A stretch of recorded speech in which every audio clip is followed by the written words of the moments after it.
Bom dia. Vamos dar prosseguimento ao nosso colóquio. Eu vou ser bastante breve, como aqueles pilotos, dizer, bom, vamos tentar recuperar o tempo, esse pequeno atraso que tivemos na decolagem. Queria convidar para participar dessa sessão, que tem por tema Filosofia e Comunicação, o professor Graham Harman, que é... Onde ele está? Aqui. Que é professor do Departamento de Filosofia da Universidade Americana do Cairo. Entre suas obras recentes está um diálogo com Bruno Latour, que chama-se O Príncipe e o Lobo. Eu não li, fiquei curioso para saber quem é quem, né? E bastante conhecido é seu trabalho Guerrilla Metaphysics, que é um livro pioneiro disso que vem a ser chamado de realismo especulativo. A palestra dele vai ser McLuhan como filósofo da comunicação. E agora, Eric Felinto, por favor, do Programa de Pós-Graduação em Comunicação da UERJ, presidente desse nosso colóquio, cujo heroísmo e bravura já foi amplamente elogiado, né, merecidamente, e que, entre suas obras conhecidas, está o livro A Religião das Máquinas, e, como a Lúcia Santaella já anunciou, ansiosamente esperado, o livro que ele escreveu com ela, O Explorador de Abismos, Wilhelm Flusser e o Pós-Humanismo. Apenas para citar dois de cada um e a gente seguir rápido. A palestra do Eric sobre alguns gestos em Flusser e Warburg, ou como se dar vida aos objetos.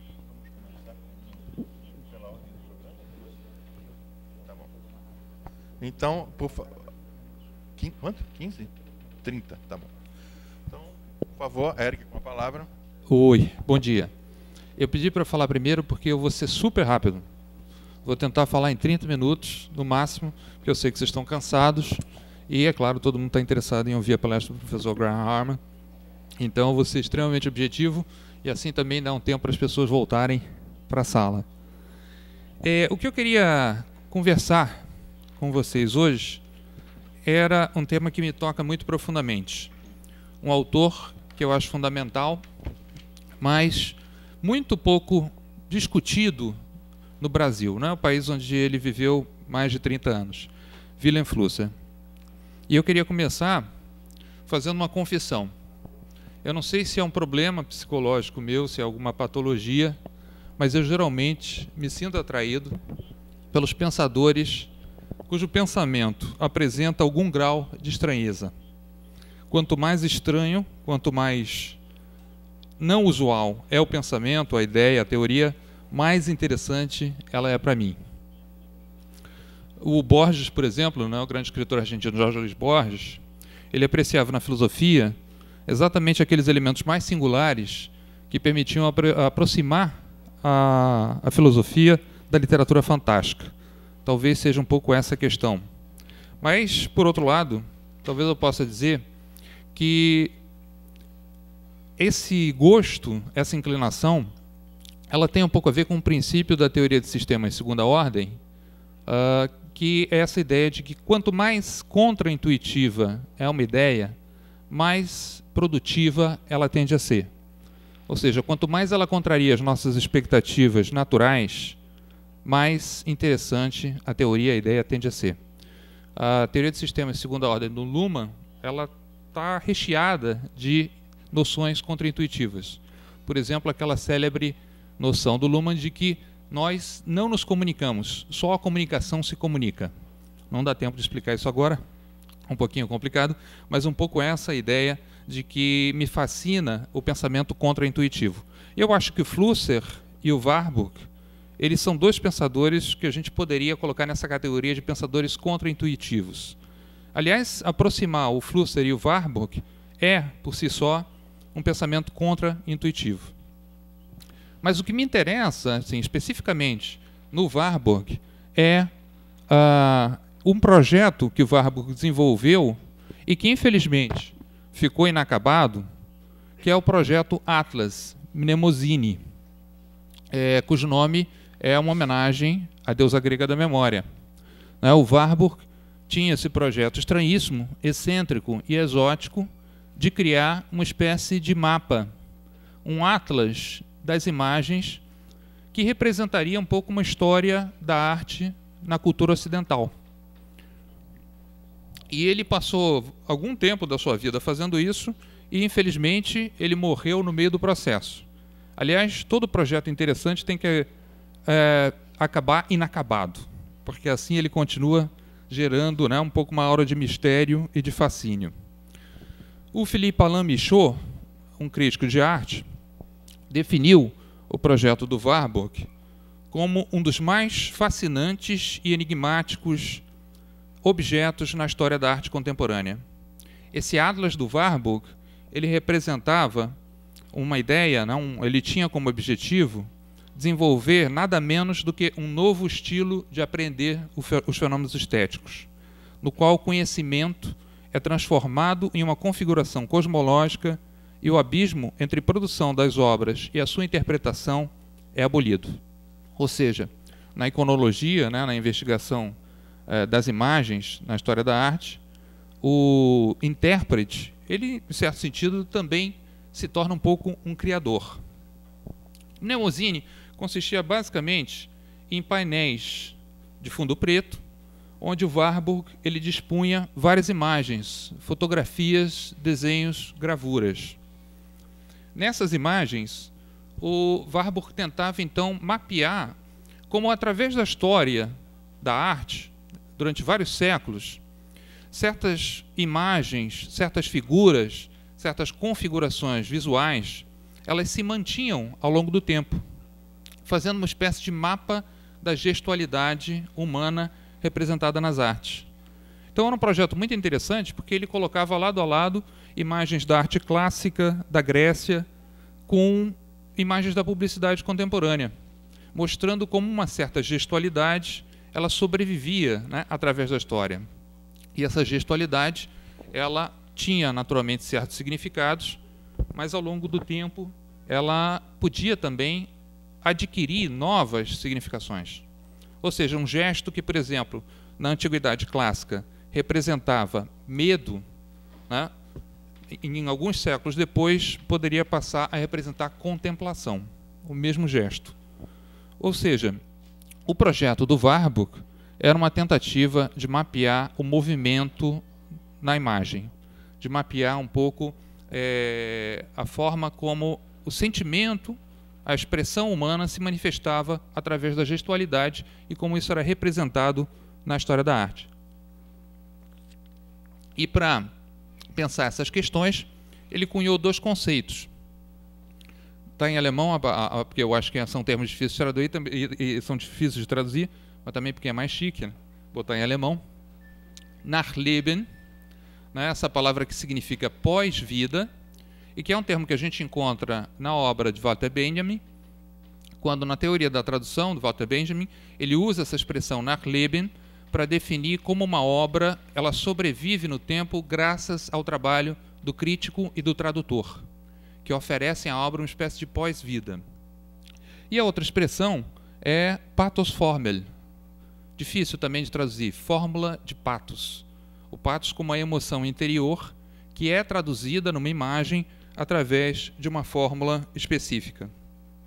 Segundo a definição do Uri Sport, um dos analistas do projeto do Warburg, o Pathosformel aponta para um repertório de formas expressivas da máxima comoção interior, do sentimento, né, mais profundo interior, que é fixada nas artes plásticas e na literatura dos antigos e em épocas posteriores é assimilada na representação do corpo humano em variadas formas. Mas é claro, a gente sabe que não se pode atribuir sentidos acabados e definidos para essas formas, porque elas mudam, né, ao longo do tempo. O Warburg, inclusive, falava num processo que ele definia como inversão, no qual, como eu falei para vocês, um significado de um gesto original, depois, mais tarde, pode passar a representar outra coisa. O que é interessante nesse repertório gestual é a paradoxalidade que ele representa. Porque, ao mesmo tempo, ele é um instrumento de memória para se poder, em certo sentido, mapear as imagens e criar uma memória da cultura, né, da civilização, do pensamento artístico, e, simultaneamente, ele também representa uma espécie de vida das imagens, porque elas adquirem movimento. O Alain Michaud, inclusive, define o projeto do Warburg como um projeto cinematográfico. Nessas pranchas de imagens, a gente vai vendo como elas adquirem uma certa vida e um movimento marcado pela gestualidade e pela sequência das várias imagens dentro desses painéis. Aqui mais algumas formas.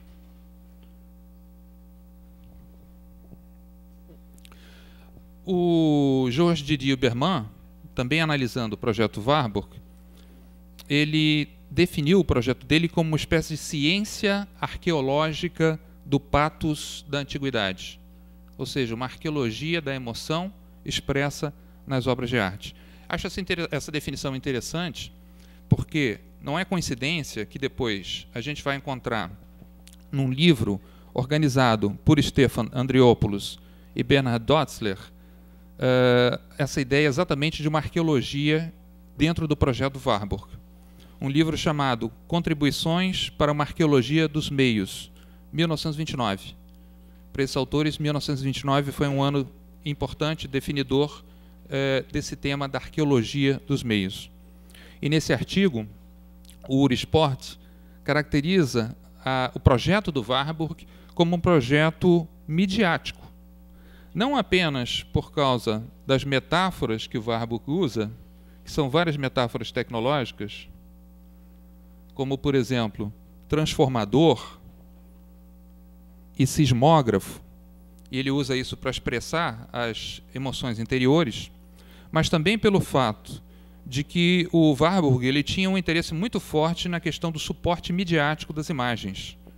De que maneira essas imagens eram veiculadas, qual era a materialidade que servia como suporte para elas. Então, nesse sentido, o Warburg foi um cara que sempre esteve atento ao problema dos meios e a relação desses suportes com as imagens. Além disso, o Warburg foi uma das primeiras pessoas a usar projetores de diapositivos, né, como historiador da arte, e, segundo a análise do Alain Michaud, o projeto dele é um projeto eminentemente cinematográfico. E dentro do gabinete onde ficava o projeto Atlas, o Warburg utilizava todas as tecnologias mais modernas da época. Telefones, telégrafos. Era um projeto revolucionário tecnologicamente naquele momento histórico em que ele se configurava. Então aí eu acho que a gente tem uma combinação interessante, que é a questão da gestualidade e o tema da tecnologia e dos meios. É nessa interface entre tecnologia e gestualidade que eu acho que o Warburg e o Flusser se encontram.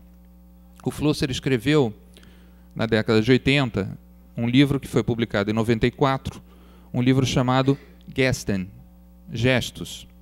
Esse livro, infelizmente, não tem tradução ainda, mas era um projeto muito interessante. O Flusser queria, de alguma maneira, analisar fenomenologicamente os gestos humanos, entender qual era a sua origem, o que eles expressavam, como expressavam, e principalmente os gestos humanos ligados à nossa relação com a tecnologia. Então era um livro onde tinha vários capítulos, e vários deles eram capítulos analisando gestos ligados a mídias. Por exemplo, o gesto de filmar, o gesto de fotografar. O caráter enigmático dos gestos, segundo a análise lá do Flusser, ela derivava da qualidade fronteiriça que os gestos têm. Porque os gestos eles estão entre natureza e cultura, entre intencional e inconsciente, nesse intervalo ambíguo que a gente não sabe muito bem definir o que é. E, aliás, para definir o que é o gesto, o Flusser usou dois termos muito interessantes, também difíceis de traduzir: Gestimmtheit e Stimmung. Muito parecidos, semanticamente eles são muito próximos. E para entender um pouco, basicamente, o que significam esses termos, Gestimmtheit tem a ver com a ideia de afinação, quando você afina um instrumento musical.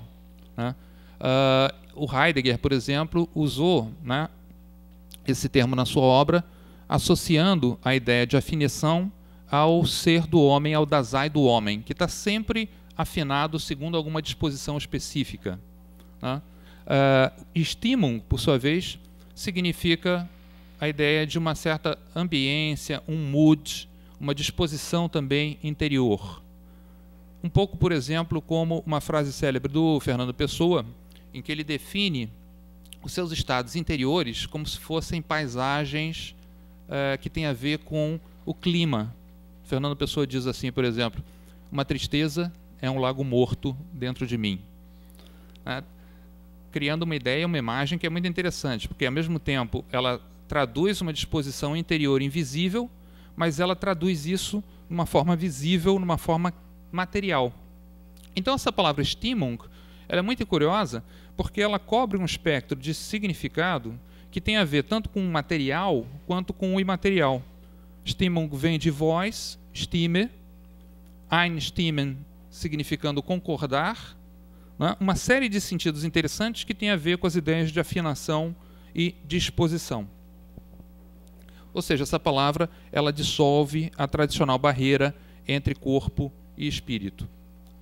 E no começo do livro, o Flusser então oferece uma tentativa de definição mínima do gesto como movimento do corpo ou uma ferramenta a ele ligada para a qual não existe explicação causal suficiente.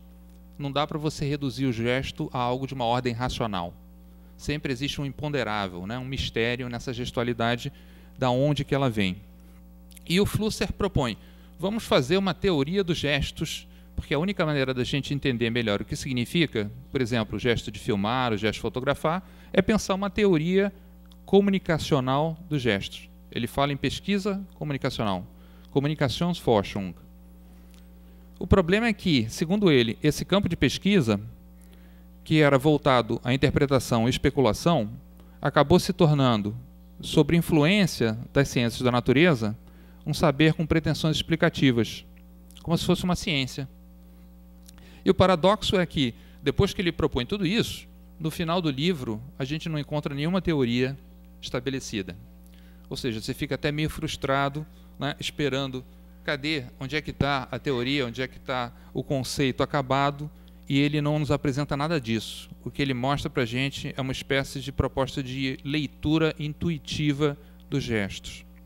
Porque o gesto não tem racionalidade.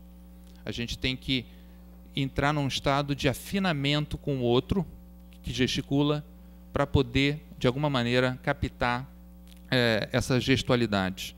Ou seja, não pode se criar uma teoria acabada e científica.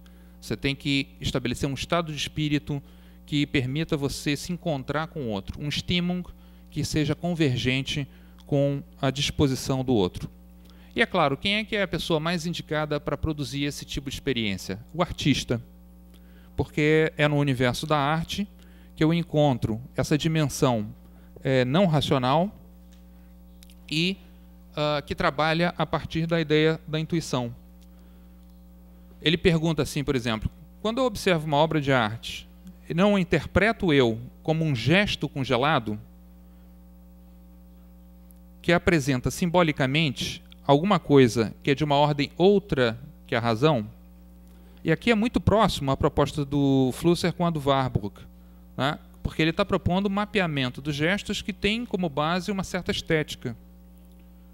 E ele diz ainda, e aqui é bastante warburgiana, né, essa passagem dele, ele diz assim, pode bem ser que um gesto carregado de sentimento seja epistemologicamente e moralmente desonesto, ao passo que esteticamente honesto, como no caso de gestos que tiveram como resultado a arte escultórica da Renascença modelada naquela dos gregos. No final das contas, o que é mais importante nessa ideia dele é a noção do estímulo como algo assim um pouco indefinível. Não dá para você traduzir isso em discurso. Você tem que realmente sentir o estímulo. A questão não é se a apresentação do estímulo ela é mentirosa ou verdadeira, ou muito menos se ela é adequada ou não, mas sim se ela toca o observador. Isso que ele diz, né, literalmente, se ela toca o observador. E esse tocar aí tem um sentido realmente material. Você tem que sentir o seu corpo tocado, né, por esse estímulo, por essa disposição. Já começando a concluir, eu queria aproximar também essa proposta do Flusser e, em certo sentido, do Warburg, de um mapeamento dos gestos, que está ligado à arte e à estética, queria aproximar de um livro muito interessante, que esse pensador, Hans Ulrich Gumbrist, expressou no seu último livro, também ainda não traduzido, né, infelizmente, que se chama Stimmungen lesen. Ler Stimmungen. Por que eu acho interessante e rica a proposta do Gumbrist nesse livro? Porque ele chega a uma conclusão assim meio estranha, complicada. Ele diz: a crítica da arte, a crítica da literatura chegou hoje num ponto em que tudo o que nós fazemos é interpretar obras, interpretar sentidos. E no caso da literatura, nós estamos num impasse entre dois modelos diferentes de interpretação. De um lado, Cultural Studies, uma vertente importante, né, da crítica literária. Do outro, a desconstrução. Uma que prega uma relação importante da arte com a realidade, no caso dos Cultural Studies, né? Outra que tenta desvincular a obra da realidade, o caso da desconstrução. Simplificando muito, mas para dar tempo, né? O que acontece é que as duas, elas têm o mesmo problema, porque as duas concepções, elas ainda colocam a arte ligada de alguma maneira à questão da representação e da realidade. E ambas, evidentemente, estão ligadas à interpretação de sentidos na obra de arte. Por outro lado, a gente sabe quando a gente vê uma obra, quando lê um livro, quando experimenta, né, uma pintura, não é sempre um movimento interpretativo, né, discursivo e racional que a gente faz. Ela provoca, muitas vezes, é claro, sensações.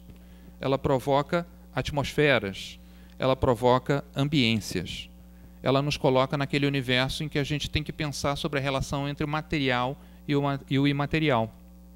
E é nesse sentido que a palavra Stimmung, o termo que o Flusser propõe, que o Gumbrist retoma, é interessante porque ele recobre esse espectro que está ligado ao clima, né, um clima físico, chuva, sol, tal, é um Stimmung, no sentido em que ele afeta o corpo, e também a música, porque a música é aquela experiência estranha em que o invisível, o imaterial da música não afeta só o ouvido, né? Ela afeta todo o corpo. A gente sente a música tocar o corpo. E a certa altura, então, nesse livro, Gumbrist define o Stimmung como aquele fenômeno que toca e envolve o corpo, do mesmo modo que a música e o clima fazem. E ele diz, cito, ser tocado pelos sons ou pelo clima. Esses são os encontros mais suaves e menos impactantes, ao mesmo tempo que fisicamente concretos com o nosso ambiente físico. Encontros no sentido literal das palavras, nos quais o nosso corpo se choca. Ou seja, nessa experiência, né, do Stimmung, muito além da dimensão da interpretação e do hermenêutico, as coisas elas entram em contato conosco numa relação de ordem corporal. Eu acho que essa é a vida secreta dos objetos, que frequentemente fica muito encoberto pela nossa tentativa de interpretar o tempo todo as coisas. A gente nunca ouve, né? Nunca deixa as coisas falarem. Nós sempre procuramos captar, interpretando, racionalizando, discursivamente, aquilo que as coisas querem dizer. E é nesse sentido, por exemplo, que o Gumbrist coloca essa ideia interessante, que através da história, da cultura, existiram sempre culturas onde era mais forte o tema da materialidade, que ele chama de culturas de presença, e existiram outras culturas em que era mais forte a questão do sentido da imaterialidade, que ele chama de culturas de sentido. Nenhuma cultura é só de presença ou só de sentido, mas sempre em algum momento histórico uma dessas duas vertentes domina. Então ele diz, por exemplo, na Idade Média a gente tinha uma cultura de presença. Pode parecer estranho, né? Porque você associa a Idade Média com o imaterial, religioso, né, e tal, mas ele afirma, não, a cultura da Idade Média era uma cultura em que o corpo e a materialidade eram extremamente importantes. Aliás, se a gente consulta um historiador como Stephen Jager, que é um historiador da educação, a gente vai ver que ele está dizendo a mesma coisa que o Gumbras sobre a Idade Média, só que ele usa o termo cultura carismática, em vez de falar cultura da presença. O que significa cultura carismática? É que na Alta Idade Média, o ensino era uma coisa que dependia não só do discurso do mestre, mas também da gesticulidade, da gesticulação do professor, desculpa, da gesticulação do professor. Ou seja, o comportamento, né, a maneira como ele falava, o corpo, a expressão gestual, estava totalmente ligado ao discurso dele. O professor ele ensinava com o seu corpo, com a postura, ao mesmo tempo os mores, os costumes, e as litere, os saberes, né, literários, filosóficos adequados. Então, a presença corporal era algo importante na educação da Idade Média. Ou seja, o professor era uma presença humana carregada com força pedagógica. E até é interessante e curioso que na Idade Média, na Alta Idade Média, se usava o termo documentum para indicar essa presença. Um documento não era só um texto escrito, era uma pessoa que trazia um testemunho através do seu corpo.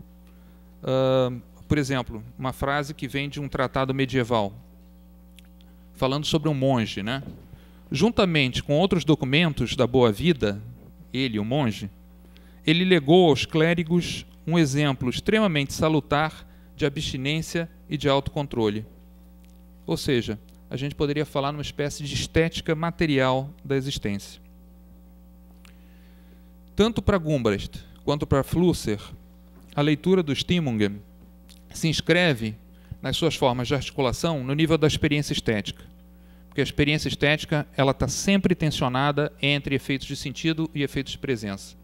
A gente ouve um poema, tende a interpretar o poema, mas também a sentir a prosódia, a materialidade fônica, né, do poema. E esse fenômeno é algo que a gente não pode descrever com um discurso meramente teórico e racional. Nesse ponto, então, o livro do Gumbras é bastante revolucionário, porque ele diz assim: eu desconfio de qualquer metodologia que queira cientificamente traduzir certos tipos de experiência humana. E aqui eu cito também ele literalmente, essa frase é importante, né, do texto do Gumbras. Eu creio que nós, cientistas sociais, deveríamos nos entregar mais à capacidade para o pensamento contra-intuitivo, do que a trilhas ou caminhos pré-delineados, que é o sentido etimológico de metodologia, né, de método. O pensamento contra-intuitivo, como um pensamento que não se envergonhe de desviar das normas da racionalidade e da lógica, com boa razão dominante na vida cotidiana, irá sempre lucrar ao se deixar conduzir por intuições em movimento. Intuitionen in Bewegung, intuições em movimento. Eu quero concluir com essa expressão do Gumbras, porque ela remete, né, ao projeto do Warburg, em certo sentido. Eu acredito, e essa é a aposta, um pouco da reflexão que eu queria trazer para vocês, que tanto o Flusser, quanto o Warburg, quanto esse livro recente, de 2010, do Gumbras, apresentam essa mesma ideia de uma forma de pensamento que não se baseia unicamente numa epistemologia da racionalidade, de um discurso acabado, de um discurso logicamente ordenado, mas sim nessa proposta de uma certa leitura das ambiências da cultura e das obras de arte. E aí meu raciocínio conclusivo sobre isso é o seguinte: já foi feito, claro, já se mencionou isso, o projeto do Warburg poderia ser definido como uma espécie de gabinete de curiosidades. O gabinete de curiosidades era uma espécie de precursor dos museus modernos, aonde se colocava numa sala ou numa caixa de madeira vários objetos que eram organizados não por uma lógica racional, mas sim pela sua capacidade de despertar surpresa, espanto, admiração. Wonder, né? Em alemão, Wunderkammer, câmara de espanto, câmara de maravilhas. Nesse sentido, o projeto do Warburg, o Atlas Mnemosyne, só se você vê-lo realmente pessoalmente, você pode entender o que é muito difícil de escrever com palavras, era uma espécie de câmara de maravilhas. Barroca, né? Uma ideia profundamente barroca. E eu acredito que o projeto flusseriano como um todo é também um pouco algo que pode ser traduzido em vários aspectos nessa ideia da Câmara de Maravilhas. E, para fechar, o que a gente poderia pensar que seriam, então, algumas diferenças entre Flusser e o Warburg? Não dá para trazer essa reflexão aqui, mas eu quero fazer apenas uma brincadeira e um pouco uma aposta. Se a gente for olhar as imagens, várias imagens que foram capturadas, fotográficas, né, do Warburg e do Flusser, por exemplo, e comparar, a gente nota algumas diferenças interessantes. No caso do Warburg, ele tem sempre aquela postura clássica, típica do intelectual europeu, como tem que ser sempre meditativo, né? Aquela coisa bem séria e bem contida. E a gente vê, então, as imagens, as fotografias do Flusser, e o que a gente vê? Esse cara sempre com braços abertos. Ele quer abraçar o mundo, ele quer, de alguma maneira, essa gestualidade parece representar um movimento expansivo. É muito comum, você vê várias fotografias do Flusser, você percebe isso claramente, essa tendência à expansividade. Então, a minha aposta seria, no final das contas, que Warburg e o Flusser, eles representam duas tendências que a gente encontra no Gabinete de Curiosidades. Essas tendências que a ciência moderna depois aboliu, porque a maravilha não era uma coisa digna da ciência moderna, mas era totalmente admissível para os cientistas antes da modernidade, que esses dois aspectos paradoxais do Gabinete de Curiosidades. Ou seja, de um lado, é o mundo numa caixa, colocar todo mundo na caixa, um microcosmos. E, por outro lado, fazer com que essa caixa seja um universo, a expansão. Então, o Flusser teria a ver com esse aspecto expansivo dessa proposta do Gabinete de Curiosidades. E o Warburg tem a ver com a ideia do microcosmos, né? Condensar no Atlas todo o universo da cultura ocidental, séculos de história, naquele pequeno espaço.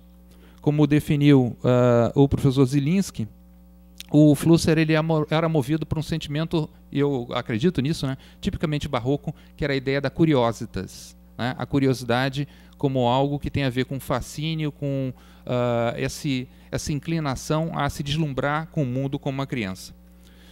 E o Warburg, uma vez, definiu o seu projeto, Mnemosine, eu adoro essa definição, é genial, como uma história de fantasmas para adultos. História de fantasmas para adultos. É como se o passado retornasse o tempo todo para nos assombrar e para nos surpreender continuamente, para trazer esse sentido de maravilhamento. As histórias de fantasmas são sempre estranhas, sempre perturbadoras, sempre transformadoras. Elas trazem para a gente, eu acho, uma percepção de um tempo que não é linear, mas é um tempo intensivo, dotado de qualidade. Eu acho que o projeto Warburg, e em certo sentido a obra do Flusser, principalmente a proposta da comunicologia, né, que era uma ciência total, não uma parte das ciências humanas, mas englobando as ciências humanas, um projeto que tem uma base em certo sentido cibernética, apontam para essa proposta. E eu gostaria de ver a gente podendo falar sobre uma ciência que não fosse unicamente baseada nesse discurso racional, mas que pensasse também a questão das sensações do corpo, né, e dessa materialidade do estímulo. Obrigado.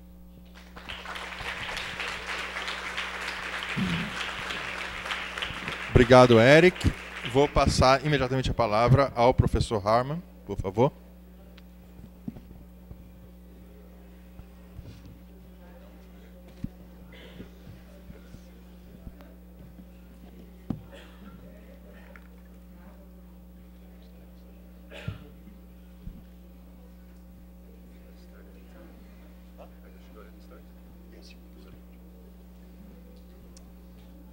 Thank you.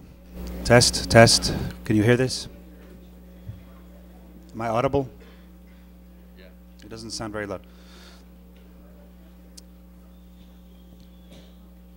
Marshall McLuhan has been internationally famous for half a century.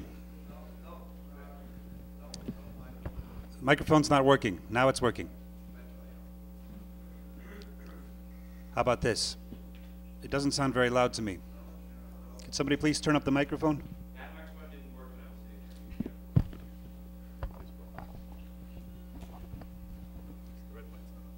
Is it working? Yeah. It's working? Okay. Thank you. Marshall McLuhan has been internationally famous for half a century. For most authors, the danger of fame is that of becoming a known quantity who has lost the ability to surprise. There's a painful logic at work here. An obscure author becomes an honored public figure only once that author is stripped of the ability to shock us.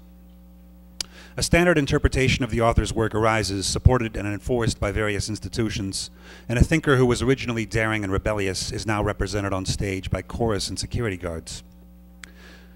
The only solution to this predicament, which usually happens after death, is for an author to fall so far out of fashion that an ingenious reinterpretation of that author's work becomes necessary, even if it is probably one that the author would not have endorsed.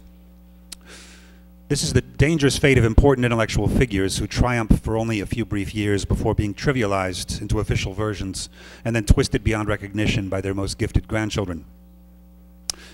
It is Marshall McLuhan's good fortune to have avoided this typical cycle, partly because he is viewed by many as too frivolous to belong to the canon of leading authors, partly because he goes rapidly in and out of fashion with the emergence of each new wave of technology, and partly because he has never been taken seriously as what I think he really is, a philosopher.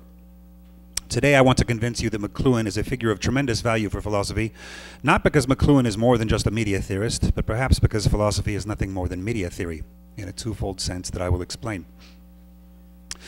McLuhan's most famous phrase is immeasurably more famous than the most famous phrases of Plato, Aristotle, Kant, or Hegel. McLuhan's most famous phrase is, "The medium is the message." What this means for McLuhan is that the explicit content of any medium is less important than the presence of that medium itself. The difference, for example, between high-quality and low-quality television programming is unimportant when compared with the transformative background effects of television as a medium, which differ greatly from those of radio, which differ from those of the newspaper and of the town crier. For McLuhan, the unnoticed background conditions of our media overpower all conscious human discrimination and decision. This has led to repeated accusations that McLuhan is a technological determinist, especially in the United Kingdom, where recent intellectual life is so often dominated by political questions.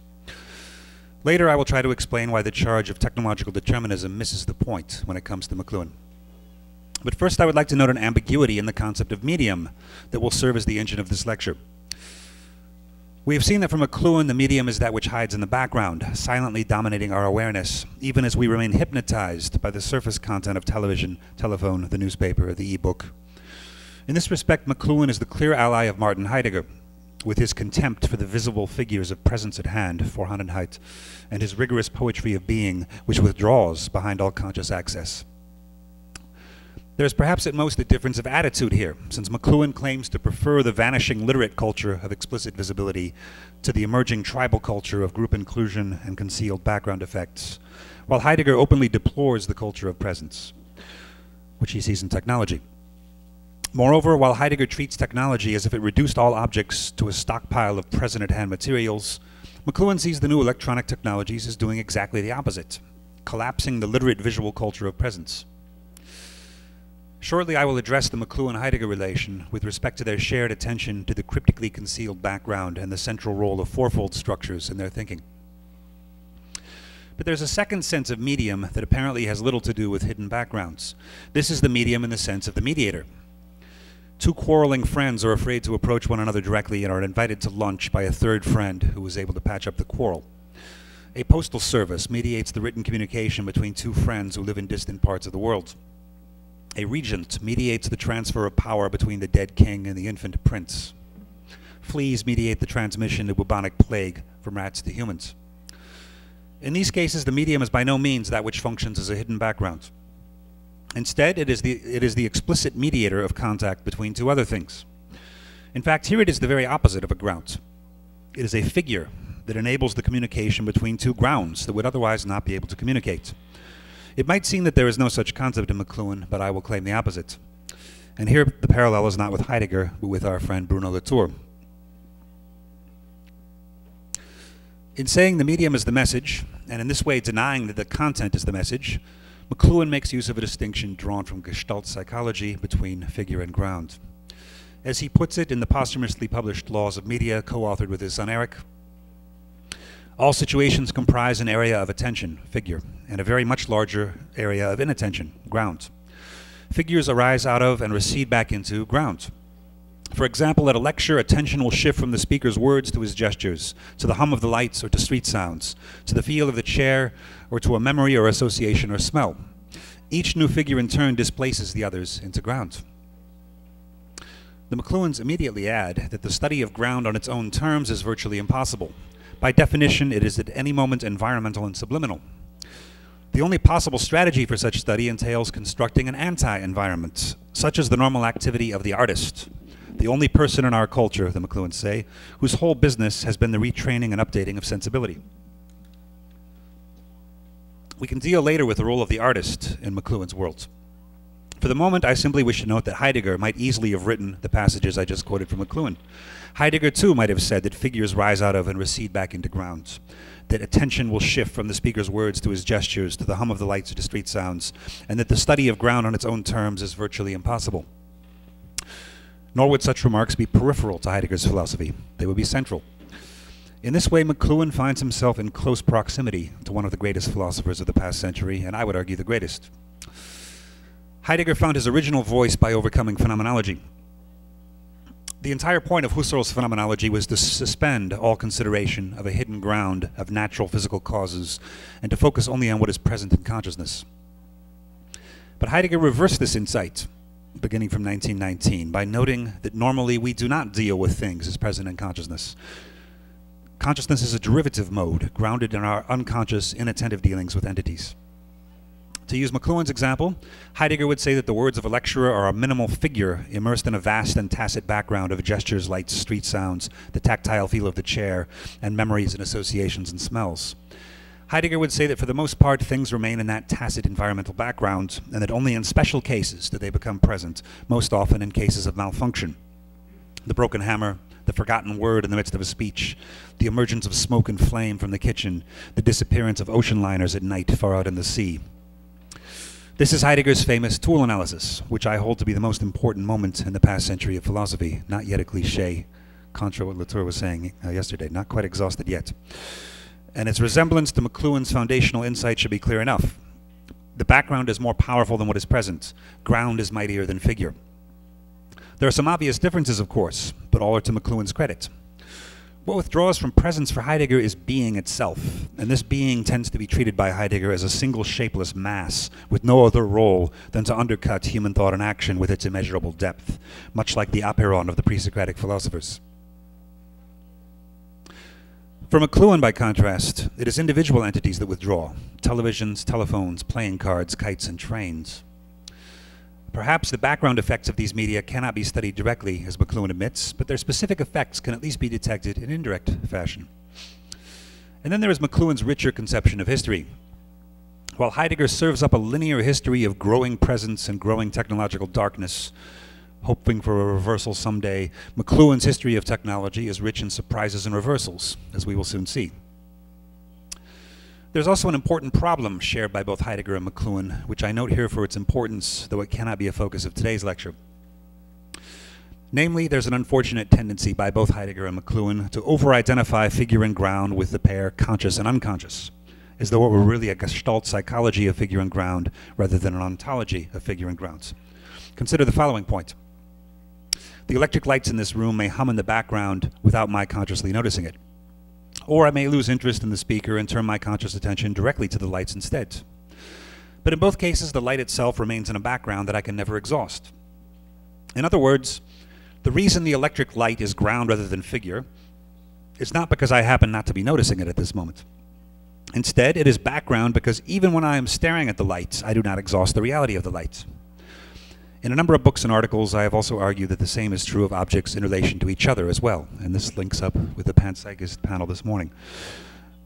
The fact that I cannot exhaust the reality of the electric light, either by unconsciously relying on it or by staring at it openly, does not result from my tragic status as a poor, limited, finite human condemned never to grasp the thing in itself. Instead, even lights, flames, cotton balls, and cosmic rays are also cut off from access to the thing in itself.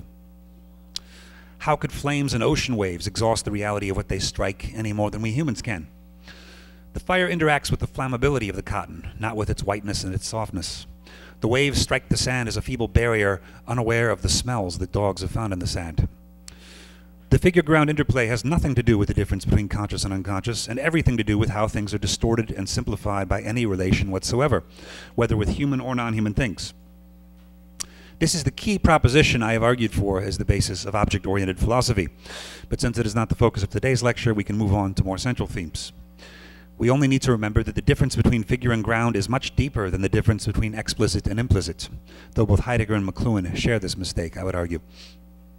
And just as this fact modifies Heidegger's ontology in a strange direction, it might well do the same to McLuhan's media theory, though we can leave this topic for another day. Let's look instead at a different pair of terms that McLuhan uses for the interplay between the hidden and the visible. That pair is enhancement and obsolescence. When McLuhan was asked to prepare a new version of his early classic understanding media, he came up with a system of 4 media laws known as the tetrad, which was supposed to hold good for all human artifacts. The first 2 terms of the tetrad give us what the McLuhans call the morphology of any artifact or any medium. Of any entity, any medium, we can first ask, what does it enhance or intensify? And then, what does it render obsolete or displace? Numerous examples are given in the sample tetrads in the back of the book, Laws of Media, and here are a few of the simplest. The washing machine enhances the speed of doing laundry and obsolesces the scrub board in the wash tub. Very simple. The Copernican revolution in astronomy enhances the sun and obsolesces the earth. Romanticism in literature enhances spontaneity of emotion and obsolesces 18th century rhetorical technique. Wine enhances the occasion while obsolescing personal inhibition.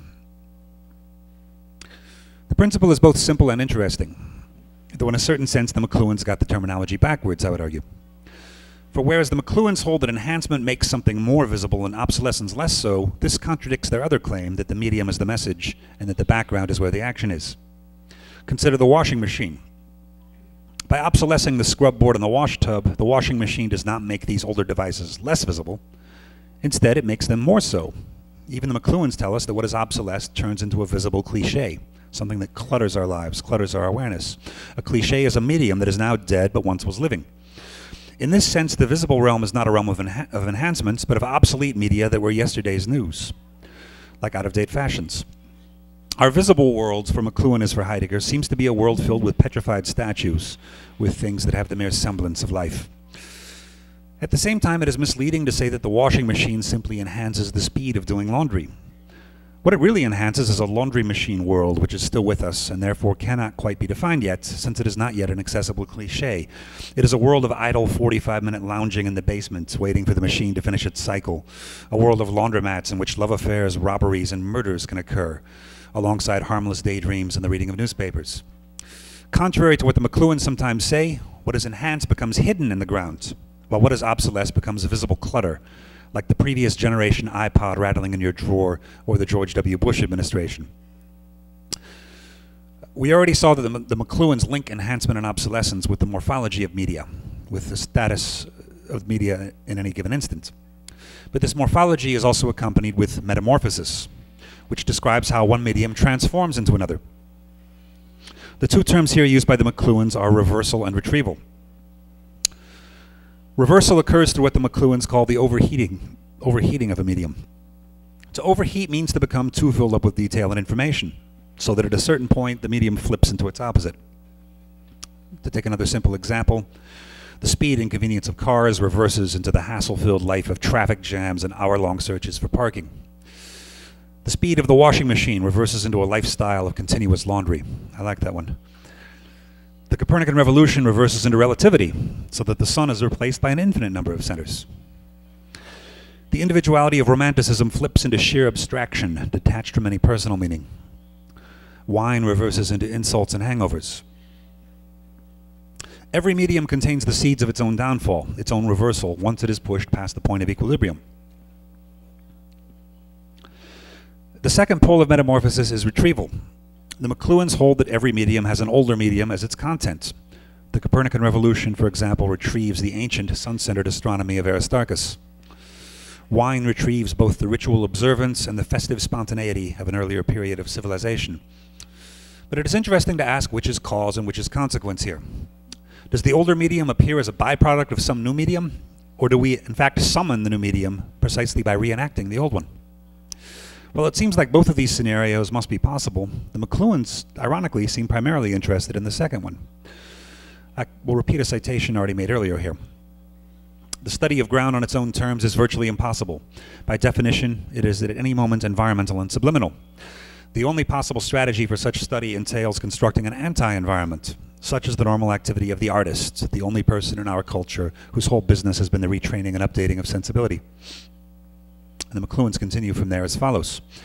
Once the old ground becomes content of a new situation, it appears to ordinary attention as aesthetic figure. At the same time, a new retrieval or nostalgia is born. The business of the artist has been to report on the current status of ground by exploring those forms of sensibility made available by each new mode of culture long before the average person suspects that anything has changed. The artist is constantly making raids on the inarticulate. T.S. Eliot pointed this out in regard to Dante. Content, then, it seems to have a double role. On the one hand, content of any medium is an empty cliché, an obsolete medium discarded into the rag and bone shop of the spirits and cluttering our awareness while the real action unfolds in a hidden ground. On the other hand, it is an aesthetic figure retrieved from the junk heap either as a result of some new medium or by outright generating that new medium thanks to the work of the artist. Already we have quietly stumbled across the central paradox of Marshall McLuhan's intellectual career. It looks at first as though content means nothing for McLuhan, just as it seems to mean nothing for Heidegger. For them, you seem to be wasting your time with moralization if you argue over whether this or that radio program is socially valuable for children, or in Heidegger's case, if you argue about the bad effects of the atomic bomb, because the true catastrophe already happened back in ancient Greece. Far more important for McLuhan are the explosive global forces unleashed by radio as a medium, regardless of what programs are transmitted. Everywhere, McLuhan deplores the overemphasis on literate visual culture, though he claims to prefer it personally, and the corresponding underemphasis on the acoustic resonance of the global village and its socially interconnecting, de-individualizing technologies. Everything seems to boil down to a question of grounds. Figure is nothing, ground is everything. Content is nothing, medium is everything. This is precisely why McLuhan is often dismissed as a technological determinist. If everything of importance is decided by the nature of the background, if all human consciousness is the puppet of the media it inhabits, then it does start to look as though all deliberate human action is pointless. We must await the character of the next great medium, much like Heideggerians awaiting the next dispensation or epoch of being. We become the passive shepherds of whatever sheep are handed to us by television, radio, fax machines, cruise missiles, and other lava lamps of our era. Those who hold that intellectual life always boils down to politics therefore have little use for McLuhan, who seems to leave us with no active political mission, given the superficiality of our conscious words and deeds in comparison with the rumbling cryptic background that determines us always. But this is hardly the picture that emerges from the second axis of the tetrad, the one that they call metamorphosis. I'm speaking here of reversal and retrieval, the only two ways specified by McLuhan in which one medium can transform into another. And what is most remarkable about reversal and retrieval is that both must occur in the realm of a superficial figure, not the realm of grounds. We can begin with the case of reversal, which occurs for McLuhan solely through overheating, through the excessive saturation of information, detail, or quantity. Or at least I'm not aware of any passage where McLuhan considers that overheating might occur in any other way. That's what overheating means.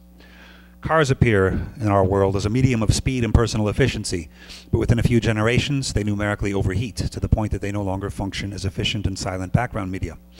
Instead, they become slow-moving metallic bulks, expensive to maintain, insure, and park, locking their owners into long-term payment arrangements and killing a certain percentage of their users each year. Now, where does this overheating occur? Obviously not on the level of grounds. A car is a car, and it always remains a car. There's no change in the character of the medium that makes it overheat. Overheating takes place not in the essence of the car itself, but through the peripheral or accidental features of the car, features that are purely accidental to its sleek functionality, its metallic mass, its insertion in a financial system of payments and insurers. These are what make it overheat. In the case of reversal, events on the superficial level of figure are what trigger a reversal in the grounds, a transformation of the car from a liberating technological breakthrough into an obtrusive burden and cliché. In the case of reversal, while the medium may be the message, the content of the medium is able to tamper with the medium, flipping it upside down and ending its original career. Is this technological determinism? Only if you believe that overheating and the prevention of overheating is entirely outside human control. Yet this is not how political activists view the world, obviously. Political activists behave as if we could act to reduce carbon emissions and thereby prevent any flipping of the global climate. They do act as if carpooling and municipal light rail policy could help end the nightmarish acceleration of car culture. In a sense, all political activism assumes that the forces of technology are not beyond our control and that the overheating of any technological medium can be managed, controlled, even tamed or deliberately reversed. More importantly, for our current purposes, nowhere does McLuhan say that this is impossible. He does speak of the overheating of media quite often, but he never calls it inevitable. Indeed, in other places, he treats media as though they have a constant temperature, referring, for example, to radio as an inherently hot medium and television as an inherently cold medium. Moreover, numerous media surround us at all times, and McLuhan knows it is not the case that they are all simultaneously heating towards reversal. Overheating for McLuhan seems instead to be a special crisis condition that might occasionally slip out of control but need not do so. It seems then that there is no technological determinism in the case of reversal. We can now turn to retrieval, the other metamorphic force in McLuhan's world. Here it is even more clear that figure is where the action is, not ground. Indeed, McLuhan grants the individual artist a truly phenomenal power of creating anti-environments. Environments that work in opposition to the reigning technologies of any given era. In other words, artists are not simply commenting on the technological environments of their day or reflecting them, but creating brand new environments that counteract the effects of the media they find in their own era. This gives artists actually a formidable political power in this view of reality. But we have to take artists in the widest sense to refer to anyone who takes an apparently dead, archaic cliché of the past and turns it into a new and living medium, such as when Copernicus retrieves the sun-centered astronomy of Aristarchus with modifications for the new environment. If reversal occurs due to overheating, we might say that retrieval is a way of overcooling a dead medium, so as to turn it into a living one. The McLuhan's never used the phrase overcooling, as far as I'm aware, but I think that's what retrieval clearly does. To cool something down from McLuhan would mean to reduce its level of information or detail or quantity to push it towards the conditions of a medium, rather than the conditions of explicit content. When Copernicus retrieves Aristarchus, when Thomas Aquinas or Averroes retrieve Aristotle, when Paul Cézanne retrieves Nicolas Poussin, they do not copy all the extraneous detail of their predecessors in antiquarian fashion. Instead, they boil their predecessors down to a nectar or essence, or reduce them to a spore that can travel across time and take root in new soil under vastly different conditions. When Deleuze claims to paint a mustache on the Mona Lisa by giving strange but plausible readings of Bergson or Spinoza, at his best moments, what he succeeds in doing is overcooling these thinkers, retrieving them by finding a living skeleton beneath the dead flesh of their works. Is this technological determinism? Only if you believe that artists in the widest sense face no freedom of choice in any given generation, that their tasks are handed to them in binding ironclad fashion. But rather than serving up a technological determinism, McLuhan almost seems to be going to the other extreme and placing too much power in the hands of individuals to counter the wider forces of history. Suddenly, rather than hearing him called a determinist, we might start to hear that he is a genius-worshipping individualist who neglects the determinizing drift of societies and other collectives. McLuhan will therefore be under attack from opposite sides simultaneously, which is always a good sign for a thinker, since it suggests that both sides equally misunderstand what is really happening. And here we find the second sense of the medium, in which McLuhan referred to at the beginning of this lecture. In the first and usual sense, the medium for McLuhan is a hidden background that can never be touched, as humans remain hypnotized by the various figures that dance within the medium without having any relevance to its deeper determining force. We've already seen that in a second and more paradoxical sense, it is the content or figure that is actually the medium, since only content or figure allows us to touch and control the background beyond our grasp. We can never make direct contact with the ground, but McLuhan allows us to overheat or overcool. Slow. We can never make direct contact with the ground, but McLuhan allows us to overheat or overcool our environments, thereby allowing us to control our media environments through activism or especially through the arts. In short, while the usual figure-ground dualisms from Plato through Heidegger treat the visible figure as a shadow and as cause for despair, McLuhan retains this dualism, but grants us the power to manipulate the ground from below, as if the prisoners in Plato's cave could change the perfect form of the horse by drawing wings or horns or dragon's jaws on the shadow of the horse in the cave wall.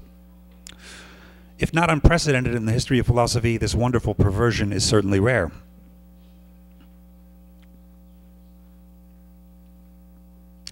Recent philosophy has sometimes claimed that the surface is sterile and that everything dynamic happens at a deeper layer. This might have seemed like it was McLuhan's slogan as well, but now we have discovered almost exactly the opposite. The hidden ground of any situation does retain the power of dominating all the figures that appear within it, reducing them to puppets of limited importance. Yet the ground has no inherent power to change or develop. The ground merely sits there, dominant, being always what it is. The trigger for changes in the ground can be found only on the surface of the world. Where does this idea fit in present-day philosophy? Earlier, I suggested one extreme consequence of Heidegger's ideas, which is the basis for object-oriented philosophy. What we learned from Heidegger is not just that praxis is the deeper ground of theory, since we already saw that sitting in a chair is just as superficial a relation to the chair as looking at the chair. The chair is deeper than looking, but also deeper than sitting. The chair's properties are equally unexhausted by either of these options. And furthermore, the chair is not just deeper than any human contact with the chair, since fire and raindrops are no better equipped to drain the chair dry than poignant human praxis and cognition are. Instead, all things are deeper than any possible contact with each other. Recent philosophy loves to say that relations are external to their terms, yet it has never drawn the properly radical consequences of this phrase. For if relations can never make full contact with that which they relate, if colliding billiard balls or two humans shaking hands can never fully touch one another, then we need to ask how they can relate at all. It will not do to say that they make partial contact with each other, because parts of things are themselves things, and if I make partial contact with you by touching your hand, then I'm touching your hand, not you. And the same problem occurs here again anyway, since I will not be able to exhaust the reality of your hand by touching it any more than I have exhausted the reality of you. The reason I cannot touch another person directly is not simply because it is impractical and rude to make contact with all of their physical surfaces simultaneously, but because even a total physical contact with a person or thing would not exhaust their reality. The thing is different from any touching of the thing. The philosophy known as occasionalism arose for different reasons, although it addresses a similar problem. The radical school of Islamic theology known as the Ash'arites, born in Basra in present-day Iraq, held that not only was it blasphemous to let any being other than God be a creator, but blasphemous even to let any other thing than God be a causal agent of any kind. Handshakes, arrows striking their targets, the collision of billiard balls, fire burning cotton, and even the link between an atom and its own properties were not natural events for this tradition, but showed the direct intervention of God. After a delay of more than 700 years, this idea appears in Europe, when René Descartes puzzles over the communication between mind and body. And Descartes again invokes God to do this job, though he preserves science from religion by denying that body-body interactions pose any problem. For Descartes, it's only the mind-body problem, not the body-body problem. But Nicolas Malebranche, one of Descartes' great admirers, retrieved this old Arab problem and placed body-body contact back in the hands of gods. And we find different variations of this approach in Spinoza, Leibniz, and Berkeley. Now, we can laugh as much as we want at this seemingly gratuitous theological metaphysics, but most people today already believe in simply an upside-down version of this theory. For what is really characteristic about occasionalism is not the presence of God in this philosophy, but instead the granting of a causal monopoly to one entity at the expense of all others. And though in the West everybody has a good laugh at the expense of the supposedly benighted religious people of past eras, we're doing exactly the same thing as these supposedly ignorant mullahs and priests when it comes to the philosophy of causation. Instead of giving God the causal monopoly, we give it instead to the human mind, either via Hume or via Kant. That is to say, either we treat causation in the fashion of David Hume as the byproduct of habit or customary conjunction, as a structure of the mind rather than as a necessarily independent force outside the mind, or we treat causation as a category of the human understanding in the fashion of Immanuel Kant, once again giving the human a monopoly on causes. After a 20th century in which Alfred North Whitehead boldly embraced the occasionalist solution of God to explain how entities comprehend one another, though I don't accept this, it was his admirer, Bruno Latour, who took the first decisive step forward in 200 years on the occasionalist question. Latour, I argue, secularized this problem. He nullified the claims of any specific entity, whether God or human, to have a causal monopoly. For Bruno Latour, all causation is local, and all causation requires a mediator. As Latour demonstrates in Pandora's Hope, politics and neutrons originally had no link for the first 10 years or so after neutrons were discovered. But then Frédéric Joliot did a pretty good job of linking them, The context was that Joliot was trying to promote a French atomic bomb project, though this was eventually overtaken by military events and closed down. And the same for the link between any two actors. For Latour, any link needs a mediator, and any link results in a translation. There is no direct contact, there is no transport without transformation. And this, in my opinion, will be remembered as one of Latour's greatest, actually his greatest contribution to metaphysics, the secularized version of occasionalism, which I believe is the first in the history of Western philosophy. I think this is what will be connected with Latour's name 300 years from now, 500 years from now. As I tried to explain in Prince of Networks, the remaining problem is as follows. If Joliot is needed as the link between politics and neutrons, as the one who showed the French government that they ought to invest in an atomic bomb project, then what enables Joliot to link up with either of these in the first place? How can Joliot link with politics? How can Joliot link with neutrons? Doesn't the same problem arise? I say yes. If all actors are put on the same footing, which is the most powerful core of Latour's thinking more generally, then we cannot give magic causal powers to Joliot any more than we can give them to God or to the human mind. But if we place new mediators between Joliot and politics and Joliot and neutrons, then the problem has simply been pushed a step back further. We're going to need mediators between mediators, between mediators, between mediators, and so on. And no infinitesimal calculus can save us here, because we're trying to determine how any contact can occur at all, not simply how to measure the number of contacts. There must be some place where direct contact occurs between things. And obviously it cannot be due to a privileged God or privileged Joliot being established as the Lord of all causation. So I now come to the final summarizing thought of this lecture. Final paragraph and a half. What we seek is the unification of three demands that seem contradictory. First, we want to avoid all privileged causal lords. All causation must be local, not solely divine, not solely human, not solely Frédéric Joliot. This principle can be called the Latourian breakthrough, and I do believe it opens the gates to many fresh things in philosophy. Second, we need direct contact to be possible somewhere. Otherwise, there will simply be an infinite insertion of mediators between any 2 points in the world, so that no two things can touch unless another thing's inserted, and another between those, and another between those. A kind of Zeno's paradox. And third, given that all objects have been placed on the same level, the same footing, in what is sometimes called a flat ontology, and it was Manuel de Landa, as Lucia reminded us, who seems to have first used the term in this sense, though Roy Bhaskar had used it in an opposite sense in the 1970s. If we have a flat ontology, it's hard to see how direct contact can be possible sometimes, but not always, since all entities are supposed to play by the same rules. There's no choice for philosophy but to sacrifice one of these three principles. As I see it, our earlier discussion of McLuhan and Heidegger gives us a hint that the third principle is the one that must be sacrificed. There cannot be a purely flat ontology, because I hold there are two different kinds of things in the world, figures and grounds, and not in the psychological sense, but in the ontological sense, or real and sensual objects, as I sometimes call them. That is to say, the ground is not just the unnoticed background of human awareness, and the figure is not just the target of conscious attention. Instead, the ground is the thing, the object, deeper than any possible human or non-human relation to it. And the figure is the thing in any sort of relation, whether theoretical, perceptual, practical, or brutally causal. The figure is the medium between two grounds, the only place where they meet and transform each other. Only by abandoning flat ontology do we preserve both the ban on causal overlords and the possibility of direct contact somewhere in the cosmos. Only by allowing grounds to emit superficial figures do we enable any retroactive transformation of those grounds. We can call this principle the McLuhan supplement to the Latourian breakthrough. Thank you.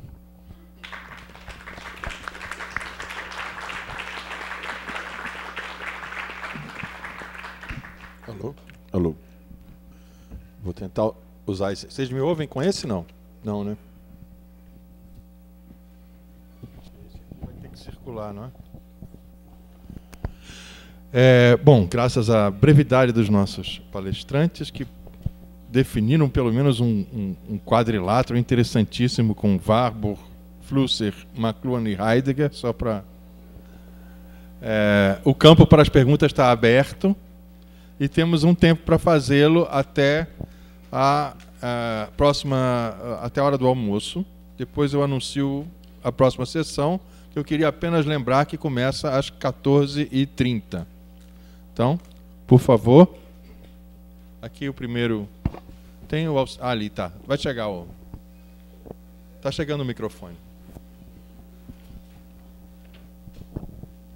Eu tenho uma pergunta but Graham. I have a question for Graham. You emphasize the notion of mediation in your lecture, and talked about media. Now, one of the great riddles of Marshall McLuhan's theory of media is that he calls light, about which you also spoke, a medium. Light is a medium. So how is your final conclusion about background and foreground, figure and ground applicable to light? And would you say, or would you say Marshall McLuhan was wrong in calling light a medium? The interesting thing about light in McLuhan, of course, is he says it's the only medium that has no content. The electric light, anyway, is the only medium with no content. I'm not sure I'm persuaded by that. But even light, even though light seems like the very embodiment of what is visible, by visible and invisible, McLuhan means something different from what we can see with our eyes. Something that's completely visible before us could still have hidden background conditions. So while you're looking at things in the light, you're not necessarily aware of all the features of light. You're not necessarily aware that the light is there unless it goes out, as in a blackout.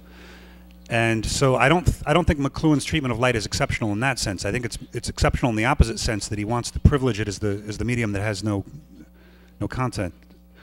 But I don't see a problem with calling light a medium, because there will even if it's the very exemplar of what is visible and not hidden at all, there will still be properties of the light that we do not understand, that we do not master. And that's what background means for McLuhan. The thing that's there that we rely upon that we're not consciously aware of. And as I tried to argue in my talk, I don't think that's a deep enough understanding of ground ultimately. I think that's making the same mistake that Heideggerians usually make of interpreting the difference between figure and background as one between conscious and unconscious.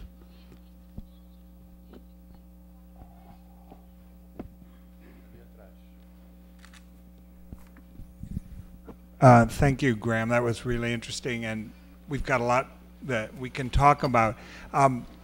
And tomorrow I'll be talking about mediation and the ontology of mediation, so I really don't want to go into that question here, but I think it relates in really interesting ways to what Graham was saying and also to Bruno Latour's talk. But what I'd like to do is actually ask the question to get Eric and Graham talking together, and that's a question about Stimmung. And I am only really a tourist in Heidegger, and so I will certainly yield to Graham, who's a resident there. But a good friend of mine who works on affect also finds Stimmung to be a really important term in Heidegger's sense, in the way he uses it in terms of creating a kind of mood that actually makes possible, or out of which sort of any kinds of actions emerge, and that mood, a Stimmung that colors even, you know, the way the atmosphere of a day might color it or something like that. And Eric, the way you were using Stimmung, I didn't know how that relates. So I guess I'd be interested in the two of you maybe talking a bit, well, I guess two things. One, Eric, ask you about Stimmung in the Heideggerian sense of creating this kind of mood. And then Graham, I don't, because I've looked through your works on Heidegger, and that Stimmung doesn't seem to be a part of Heideggerian terminology that you talk about, so I'd be interested to hear you say something about that. So, should I go first? Yes, I've probably not spoken about Stimmung at all in my work, and the reason for that is a strategic decision that I wanted to de-emphasize the supposed anthropocentric standpoint of being in time, and but I do think there's a very close link between Stimmung and McLuhan's media. You could actually look at the media as Stimmungen in that sense. So I have no objection to that at all. Should I answer in English or in Portuguese? Português? Tá. Eu tenho a impressão de que, claro, eu não posso falar com a profundidade que o Graham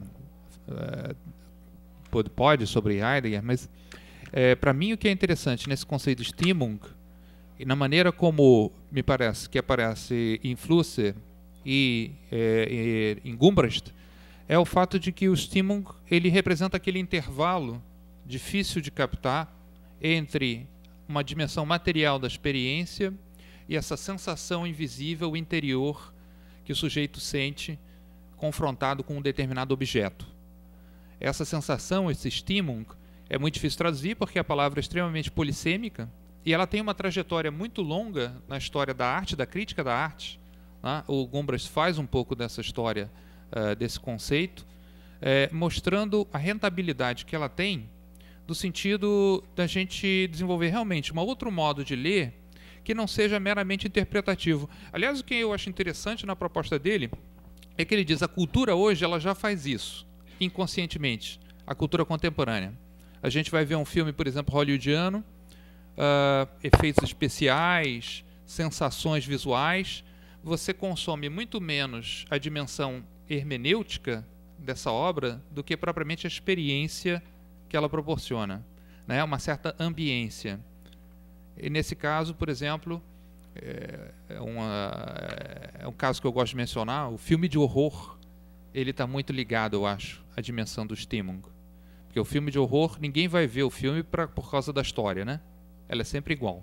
A gente sabe sempre que o assassino vai estar atrás da porta, esperando o trouxa abrir a porta para levar uma facada. Mas o que importa na história é a criação de uma ambiência, né? São sensações, é o pânico, é o medo, é a dimensão corporal do consumo do filme.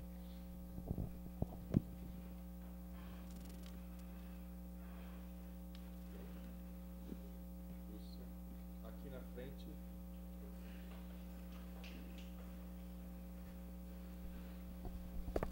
Pergunta é para o Eric. Eric, me perturba um pouco esse dualismo em materialidade e imaterialidade. E isso ficou bem claro aí quando você fala que a música é imaterial. Não posso aceitar isso porque a música não tem nada de imaterial. É uma... Eu acho que eu falei invisível, não foi não? Não, você falou imaterial. Escorregou. Mas então eu vou... Escorregou. Invisível, tudo bem. Mas está relacionado com o que eu vou colocar. São vibrações de ar, isso fisicamente é material. Isso está em Marx já. Ele, ironizando Hegel, ele diz assim, você pensa que as palavras são dons do espírito, mas elas são vibrações de ar. Bom, o que acontece nessa dicotomia entre material e imaterial? Na realidade, uma coisa que a Ieda colocou na semana passada, muito interessante, quando eu estava aqui. Na realidade, é a primazia da visualidade para o ser humano. Então, a gente tende a considerar como material aquilo que é visível e palpável, quando, na realidade, a questão é a seguinte, o que há de imaterial na face desta terra?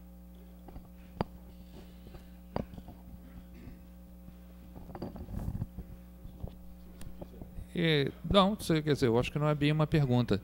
Porque, na verdade, se eu falei em material, me perdoe, porque a ideia é que a música, de fato, ela toca, né, o corpo.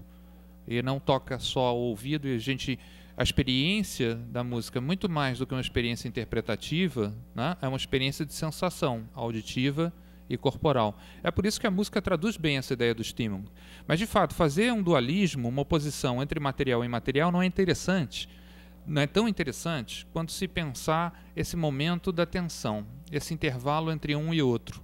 Porque, é claro, né, é uma perspectiva nossa classificar isso é material, isso é imaterial, né, o sentido e a materialidade, desvincular, né, essas duas coisas. Mas o mais fascinante da experiência estética, eu acho, é esse intervalo.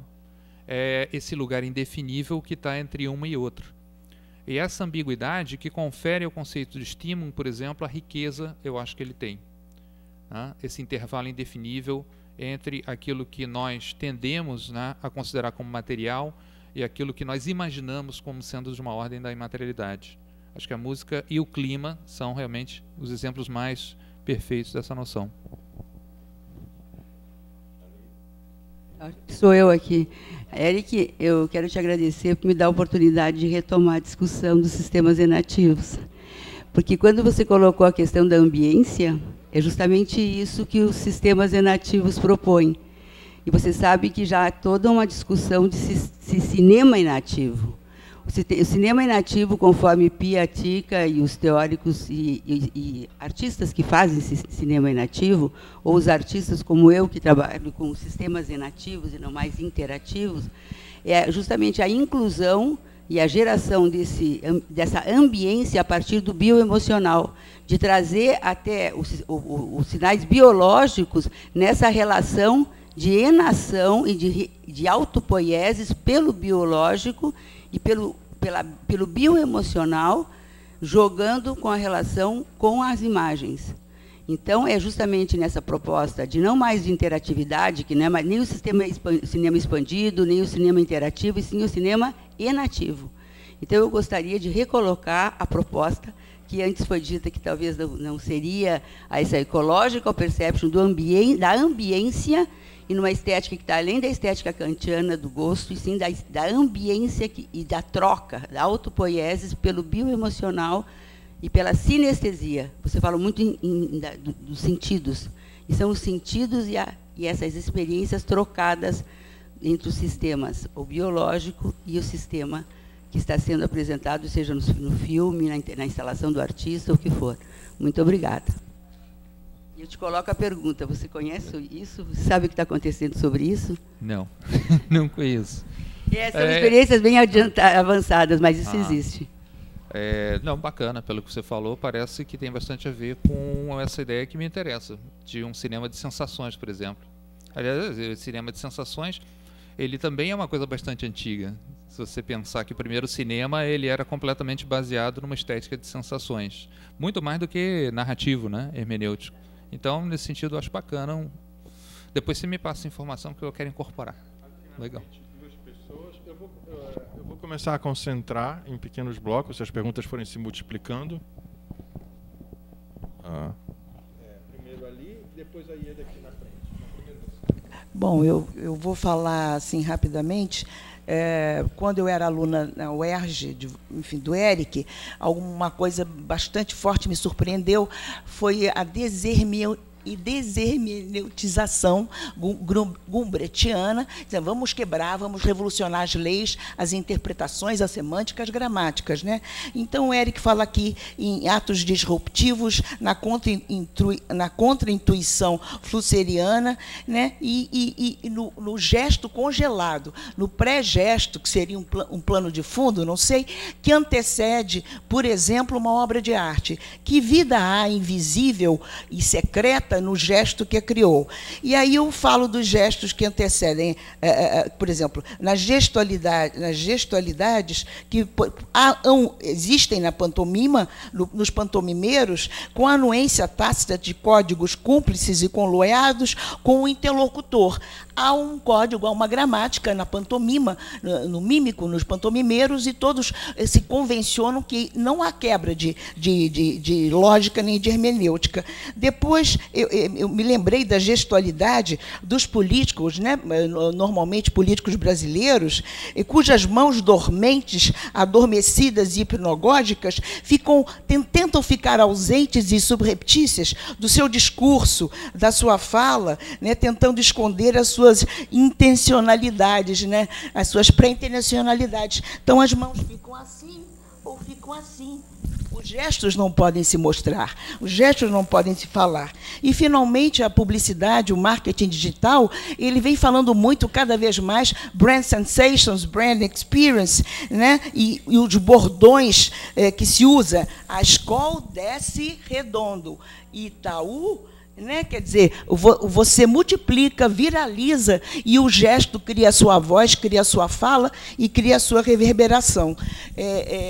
Achei bastante curioso, enfim, estou colocando o que a minha emoção me traz, e se é que o Eric pode falar sobre isso um pouco, ainda que eu tenha falado de maneira não costurada. Muito obrigada. Vou emendar aqui com a Ieda, por favor. Olha, é só um comentário bom, agradecendo a lembrança da Lúcia Santaella. Eu queria dizer o seguinte, Eric, o tempo todo que você estava falando, eu estava fazendo uma associação, talvez livre e selvagem, com os textos do Michel Serres, Saint-Saëns, Genèse, que são exatamente textos onde ele tenta pensar essas questões que são vinculadas entre a nossa metafísica e a nosso sistema de visão. E uma das coisas que ele fala, que eu acho que é interessante para isso, é dizer que a nossa metafísica se ressente da nossa física. Nós fizemos uma física de sólidos e uma metafísica baseada numa física de sólidos. Então, para a gente, a questão da materialidade, da visibilidade, ficou radicalmente ancorada, de tal maneira que, suspendendo certo tipo de visibilidade, a impressão que se tem é de materialidade, que eu acho que responde um pouco ao que a Lúcia está falando. E ele desenvolve bastante isso quando ele vai trabalhar no Genese, o que seria a experiência do Ocidente se Ulisses tivesse mergulhado no canto da sereia, ou seja, se no lugar da visão, a audição passasse a ser o sistema de conhecimento. Acho que pode ser alguma coisa que, de certa maneira, acrescentaria à vida secreta, se não dos objetos, das sensações dos objetos, um tipo qualquer, sei lá, de avanço, não sei, é uma sugestão só.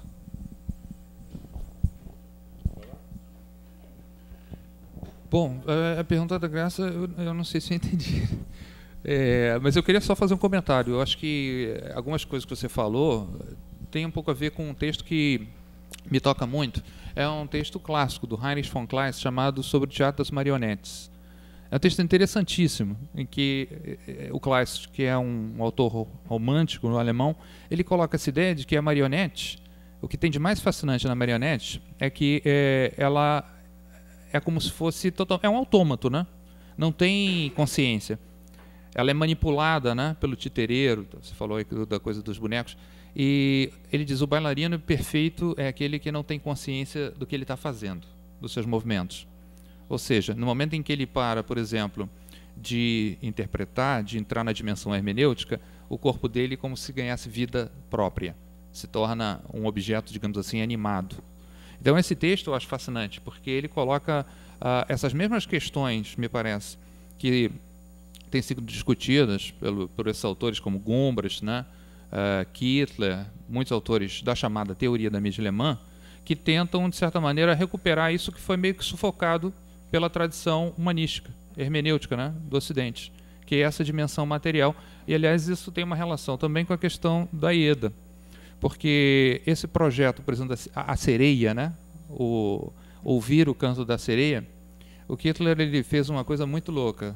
Kittler, esse autor alemão, não, Friedrich Kittler, autor de filme Gramofone e Máquina de Escrever, ele queria ter a experiência grega do que seria o sujeito ir, não lembro agora qual é o nome da ilha, não sei onde foi, na Grécia. Ele foi para lá e botou uma moça cantando num barco passando. Ele queria ver se ele conseguia dali ouvir o canto e que tipo de sensações isso provocaria corporalmente nele, como uma experiência que está ligada a um projeto dele chamado Música e Matemática, que, aliás, acabou incompleto, ele morreu antes de terminar. Eu falei disso, né? Esse interesse. Os projetos incompletos são sempre fascinantes. Mas ele publicou 2 volumes dessa obra, tentando mostrar na história do Ocidente as relações de música, né, entre música e matemática, código, né, mas, acima de tudo, destacando exatamente que a música tem essa dimensão de uma materialidade invisível, né, que sempre toca o corpo de uma maneira total. Então, e a figura do anjo, claro, é a figura do anjo fascinante que aparece no Michel Serres, né, e que deve aparecer na fala da Sibylle aqui. A figura do anjo, para mim, também representa um pouco esse intervalo estranho. Se a gente lê a narrativa clássica, né, do anjo, a narrativa de Jacó, no texto bíblico, o que tem de fascinante ali, me parece, não sei se as pessoas atentam para isso. O texto nunca fala, vocês conhecem a passagem, né? Jacó luta a noite inteira com Deus, supostamente, e quando chega no final da luta, essa figura misteriosa toca a coxa dele e ele fica manco, né? Ele segura a figura e diz assim: você tem que me abençoar. Então ele é abençoado, mas ao mesmo tempo ele recebe esse sinal e fica manco. E no texto nunca fala que ali é Deus ou anjo, fala a palavra homem, né? Ele lutou contra um homem, mas é claro que a gente sabe que aquilo é uma epifania. A epifania é um conceito fascinante, porque o anjo, ele é Deus e ele é outra coisa ao mesmo tempo. O mensageiro, ele está entre esses planos do imaterial, né, e do mundo material. Então, acho que é uma figura interessantíssima para pensar alegoricamente também essa questão do intervalo. Talvez a prerrogativa minha de encerrar com uma última pergunta, vou fazer ao Graham para ele ter também uma última palavra aqui. Na década passada surgiu a proposição de que, isso especialmente no campo da arte, de que estávamos entrando em uma era pós-mídia, né? Essa expressão apareceu em muitas publicações, e isso era fruto da convergência que hoje a gente chama de convergência digital, e todas as convergências tecnológicas, o que significa que, digamos, o problema da mídia, o problema do meio, estaria desaparecendo, em vez de desaparecer, em função dessa convergência. Me lembro que uma importante crítica, a historiadora da arte americana, reagiu, a Rosalind Krauss, reagiu a essa ideia, dizendo que ela não conseguia se libertar da ideia de que o meio também fosse portador de sentido, digamos assim. E ela disse, talvez eu tenha então que construir uma obra em uma paráfrase do McLuhan, não mais o meio é a mensagem, mas o meio é a memória, né? Medium is the memory, né? E o que significa que a memória o meio pode ser ele próprio, uma vez que ele é também mensagem, portador de sobrevivências, Nachleben, de gestos e de outros elementos que constituem a nossa cultura. Eu queria perguntar como é que você reage a essa ideia,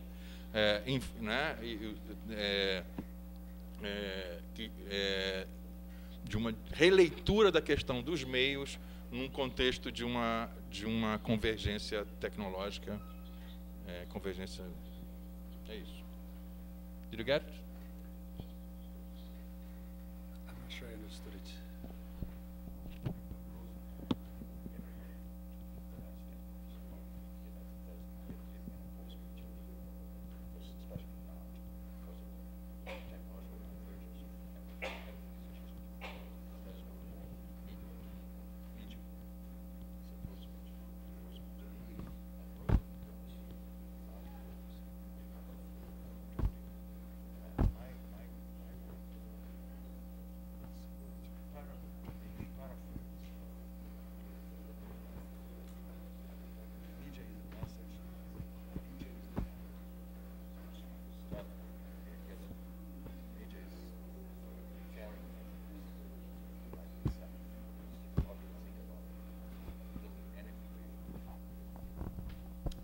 Well, as far as the first part of the question, it sounds like what they're saying is simply that the barriers between media have been eroded, not that the medium has disappeared. Because at least in McLuhanian terms, you can't make media disappear. That would mean erasing all background. That would mean turning everything into figure, and that would be impossible in McLuhan's framework. If you want to challenge that, I suppose you could, but I think you'd run into problems trying to reduce all reality to figure. I think Heidegger makes this impossible philosophically with his critique of presence at hand. I'm not sure I get the part about medium as memory. Yeah. Okay.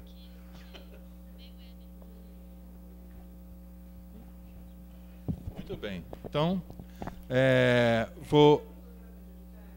então, no programa de tarde, começa às 14h30, a primeira mesa se chama Novos Objetos, Novas Temporalidades, com a participação de Siegfried Zielinski e eu próprio. A segunda, eu não tenho aqui. Cadê a segunda? Já vi que a Ieda quer saltar a primeira. Não, eu não quero essa não. Qual é a segunda? Olha, a volta às 14h30, viu?